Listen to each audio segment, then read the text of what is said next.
Oh, you know, big things are happening in the soccer world when we're back in studio. That's right, it is OneSoccer Today. Annie Petrillo alongside Gareth Wheeler. We have a lot to get into, my friend. Sit back, relax. Great to be back. Just the two of us, Andy. But it's not. What? It's really not. That's right, our boy Oliver Platt, who's in Miami right now with the Canadian national team. That's where their training camp is before they head on over to Costa Rica to play the game where they will clinch their ticket to Qatar, because we do have a lot to dive into, as you guessed. We're talking the Canadian men's national team. We're going to be diving into Major League Soccer. Toronto FC getting their first win under new head coach Bob Bradley, but you know we're going to touch on CF Montreal and Vancouver Whitecaps, who are still winless in this MLS season. Then we'll also touch on the Canadian Premier League opening weekend. That is right around the corner, April 7th, so we'll dive into that. And then we'll also get a little bit into the other teams when it comes to World Cup qualifiers. Who's going to be in, who's going to be out. That is right. But let's begin with our boy Oliver, who's out in Miami. You're trying to convince us you're doing some work. I think you're out there with all the spring break revelers as well. But what's the mood like in the camp?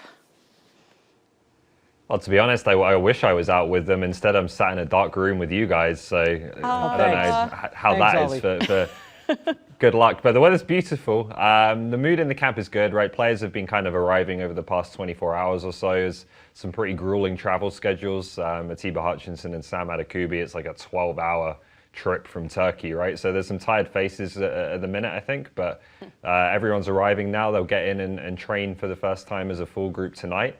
And then it's on to Thursday and looking ahead to that big game against Costa Rica, obviously. Yeah, we're looking ahead to Costa Rica, but even just talking about the weather, I'm keeping my fingers crossed that it holds up for the 27th when they're back home as well against Jamaica. But let's take a look at the 25-player roster that John Herdman has put together for this window. No real big surprises here. We knew a lot of these guys would be coming back. Herdman, always saying that these are the guys who have been through the trenches all season long, all year long, I should say. So why wouldn't he bring them back? However, we do see two names in particular. I mean, Dane St. Clair, he was not part of that January camp when it comes to goalkeepers. So he's been named. But there is a 19-year-old, and he plays for CF Montreal, and that is Ismail Kone. So what do we expect his role to be? Because really, Gareth, that's the new guy on board. I think he's going to have a real shot here. He comes in to replace his CF Montreal teammate in Samuel Piette this window. So there was naturally going to be a spot open. Canada a little bit late in the midfield, which provided an opportunity for another player to step up. And what we've seen from the 19-year-old Ismail Kone is a player that is of a profile, and I said this a few weeks ago, that's completely different than a lot of the other players who have come through and who are available to John Herdman. He's physically strong. He moves well both on and off the ball. Just the profile is one of excitement. And I don't think it's just a matter of getting this player into camp and just seeing how he fits in. I think he might have a real shot here because this is a central midfielder. We'll get to it in a bit, but Stephen Eustachio, we'll see what kind of condition, what kind of shape he's in. Atiba Hutchinson's 39 years of age. Mark-Anthony Kaye's been in and out kind of a starting 11, 18, in the 18 as well. So I think there's a role to be won there, and I think there's a role for a young player like him to play in this Canada team. And Herdman seems like he's full of confidence. I am of the belief that he just kind of came from off the radar. And he arrived, and he's played 7 games with CF Montreal in the season, 2 goals and 3 assists, playing in multiple competitions. There's a lot to like about this player, both now and moving forward, but I think we'll see him on the field in this window. How big of a role? That remains to be seen. You mentioned Stephen Eustachio, and John Herdman, we had a chance to catch up with him. If you missed the interview, be sure to visit onesoccer.ca. But when it comes to Stephen Eustachio, Ollie, we know that he's made like 5 appearances. He's played about 120 minutes with Porto. That's the new team that he's with. And we know when it comes to Richie Larea, he hasn't made any appearance with Nottingham, so he's moved on over to the championship, and we have not seen him play once, and just a few times I think he's been named to the bench. What do you make of his comments when it comes to those 2 players and not getting playing time? Because Herdman's always preached, right, about players getting playing time and being in shape when they then come to the national team.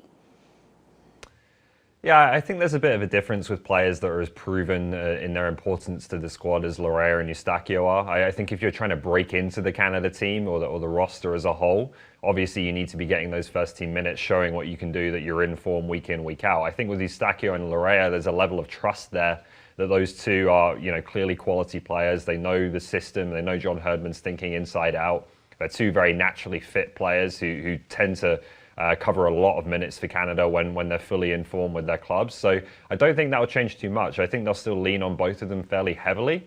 I think the difference, as I understand it, with players who are maybe not playing so many minutes for their club, is that you see a drop-off, right? When it hits like the hour mark or around that point in the game, there's a bit of a decline in what those players are able to do in their performance levels. I don't think it's such a big issue in the first half, the first hour of the game, where they're still, as I said, they're very athletic, naturally fit players, and they're still able to give you, I think, at least very close to what they'd be able to give you in full form. Yeah, but they need to be able to play the way that Herdman expects them to play. So for Eustachio, a player in 8 games since that move to Porto, 8 league games, he's played under an hour. His last full 90 minutes was January 21st.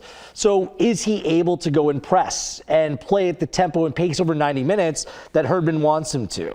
Or do you see players sometimes in the back of their head maybe change the way that they play a little bit, saying, I'm going to conserve a little bit to see out 90 minutes? Same thing with Richie Laryea. We saw a much different Laryea in the January window, where he was solid, he was good, but those gallivanting runs, those attacking runs, he just wasn't doing that on a regular basis. So I think it's not being able to preserve yourself to play the 90 minutes. You need to understand, whether it's 50, whether it's 60, that the way that you play needs to stay consistent.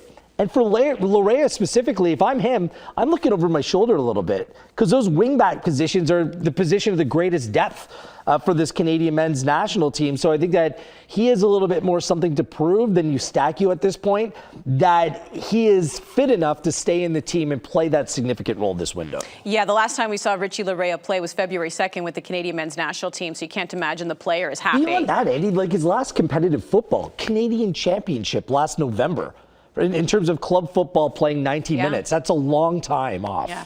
Well, and someone who's had a long time off, but we understand why. That is Alphonso Davies, who's been dealing with that heart condition. And he's been back a little bit on the pitch with Bayern Munich. But what we understand, and I know, Gareth, you had been tweeting about this, is that he will not play in this window. I think we can all appreciate health being put first. But what kind of stuck out to me, though, Gareth, was, does it sound like he's also not going to even be able to join the team to celebrate them clinching? As of right now, Bayern Munich's reluctant to let him travel.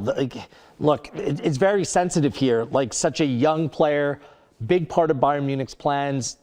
Any heart issue, that's going to take a very specific form of monitoring, make sure the player's put into proper context. I think they're a little bit nervous about the travel, taking him out of that atmosphere at Bayern Munich, where it's a controlled environment. Canada Soccer's done everything that they could. Like, there's a really good working relationship there. And I think it's very rare. I brought this up last week, but I think it's worth repeating.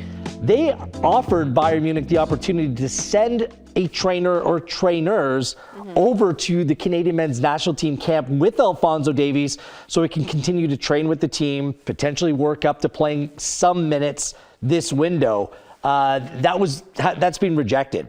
And even to the point that they just want the player to stay in Germany at present time. That may and could change if there is a change of heart for Bayern Munich, but that isn't the case as of right now. So he's going to be watching, he's going to be on Twitch, he's going to be doing his thing instead of being there, which seems a little bit harsh, but you have to understand what, from Bayern Munich's perspective as well, what their thinking is. Yeah, I think it's a real shame, to be honest with you. Obviously, Alfonso's health is paramount, and so if there's an issue there in terms of travel and so on, then so be it. We understand that, but his recovery seems to be going quite well. As Wheels said, John Herdman and the Canada staff have really done everything they can, I think, to create a scenario, a solution to allow him to come in. Allowing a Bayern trainer to come into their camp is a pretty unique thing to do, and they're willing to do that to get him here. And even if Bayern don't want to accept that idea of having a return to play plan where he plays some minutes for Canada as part of his build-up to returning for Bayern, like, just not letting him be here at all for the celebration, that would be a real disappointment, I think, for not just for us, but I think a lot for a lot of his teammates as well. This is only going to happen once. This first time since 1986 qualifying. It's going to be a special moment. It's a moment that he has played such a massive role in, and for him not to be able to be there, even if it's not in Costa Rica, be it coming to Toronto and soaking in that moment and being there for that moment, I think it'll be a real shame. So we'll see. I don't think the door is completely closed, but it's hard to be that optimistic right now when as we all said, Herdman has already offered so much and tried so many different solutions to try and get him in. What's incredible to think is that when qualifying is finished and when Canada punches their ticket to a World Cup, Alphonso Davies would have only played in 50% of the final round of World Cup qualifying games. Think about that. If we were to tell you back in August or September, Davies would only play half the games, where would Canada be? Would anyone predict that they're in the position that they are right now? That is pretty incredible. Yeah, it speaks a lot, again, to Canada's depth. Obviously, you want him in the lineup more so than you don't. But I think we can all agree that it would be an absolute shame if he can't at least be on the sidelines to celebrate with his teammates. They all keep talking about a brotherhood. Those are his brothers. And to your point, Ollie, this is historic. Canada's only been to one World Cup, and that was back in 1986. So I get Bayern. He hasn't even played for them yet. So I can understand where they are thinking, well, he hasn't even played his first game back yet with us. Why would his first game back be with the national team? I can kind of understand that. But, you know, I mean, he's going nuts on Twitter, Twitch, whatever he's doing anyway. So I think his heart rate's going up a little bit there. I think, you know, maybe he can travel to just be with his teammates. But having said that, with now again no Alphonso Davies, we start to just look at other players and pick out who could possibly stand out, Ollie. Could this be the Ike Ugbo window?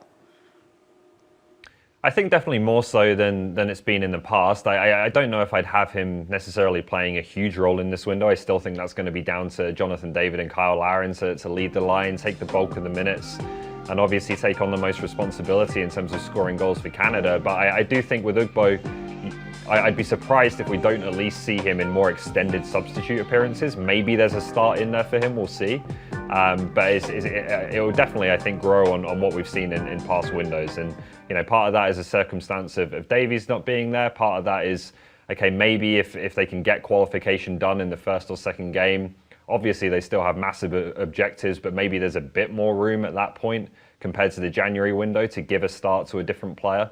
And that could obviously present an opportunity for Ugbo. And the other thing is he's playing right now, right? And we've talked about all the players that aren't. He's playing regular football. He's scored a couple of goals since he's gone to Ligue 1 on loan. So he's in good form, and he should be in a good place to potentially play more of a prominent role this time.